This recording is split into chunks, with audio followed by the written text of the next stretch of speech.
From the Cal Fire Information Center, I'm Dennis Matheson with the Fire Situation Report for Monday, September 9th, 2013. Last week, firefighters made great progress on the major wildfires that erupted across California over the past several weeks, and thanks to their diligent efforts, several of those fires have been fully contained. But as the weekend approached, weather conditions across the state began to warm up again, and several new blazes sparked due to elevated fire conditions. In all, firefighters battled nearly 200 new fires last week, which charred just over 2,000 acres. And switching over to the statewide fire map, you can see that while most of those fires were kept relatively small, several of them did grow into major fires, bringing the total active major wildfires in California to 8. Zooming in first to Contra Costa County, the Morgan Fire, which sparked on Sunday southwest of Clayton, continues to burn very rapidly and has currently consumed around 1,500 acres. Dozens of structures in the area are threatened by the blaze, and several of the surrounding communities have been evacuated. Hundreds of firefighters are working around the clock to get the Morgan Fire under full control and currently have it 10% contained. Moving to Sonoma County, where CAL FIRE assisted the Shell Vista Fire Protection District with the Fremont Fire near the city of Sonoma, which also began on Sunday.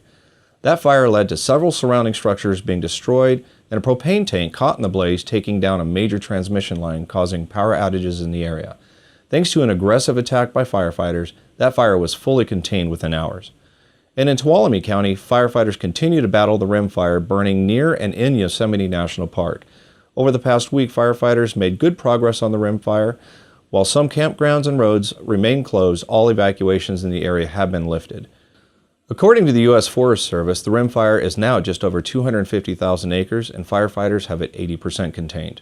Switching over to our fire weather headlines, in Northern California, we're likely to see those warm, dry conditions from late last week continue. And with those temps, we're expecting to see some moderate winds with gusts over 25 miles per hour in some areas. In the Central Sierra, we're also forecast to see some isolated thunderstorms move in midweek. All of this will mean a substantial increase in Northern California's fire danger. And in Southern California, we could also see some thunderstorm activity through Wednesday. But by the weekend, we are expected to see a warming and drying trend return to the area. With the continued fire-prone conditions across the state, it's important for residents to plan ahead before disaster strikes. September is National Preparedness Month, the perfect time to practice evacuation plans with your family, and make sure that everybody knows what to do in an emergency.